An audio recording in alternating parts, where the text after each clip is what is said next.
How did you and your leadership team work through the early stages of the pandemic to the point where very quickly you adapted and eventually, in a lot of respects, you were able to continue to thrive when many could not? It was very clear that the world was being disrupted, not just the engineering companies, not just the industry we're in, but the entire world. Our board of directors had a spontaneous meeting called to determine what we were going to do about this and how serious we thought it was going to be.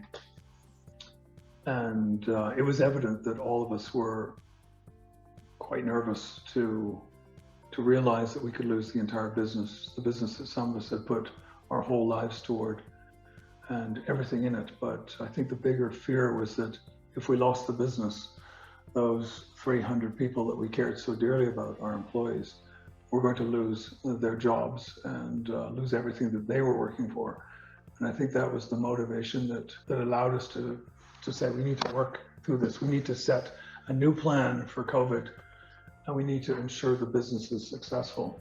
We did some things that we now regret. I was committed, and I described to all the staff that my goal was to pay full wages and full benefits for health and wellness as we work through COVID. But the simpler things, such as parking, all our cultural perks that make up Binnie, were going to be cut for the year 2020 at least. That was part of the salvation of Binnie, and I think we got a lot of thankful comments from the staff that they were going to be able to pay their mortgages and everything else that people are obligated to pay these days.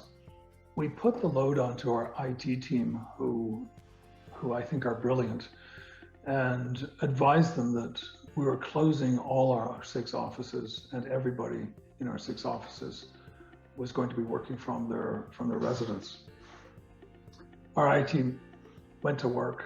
We committed to buying everything we needed to buy so we could set somebody up in a home office. I was heartwarmed by the fact that we could react so quickly and that our IT team dug in so deeply to make sure that we could operate as a business.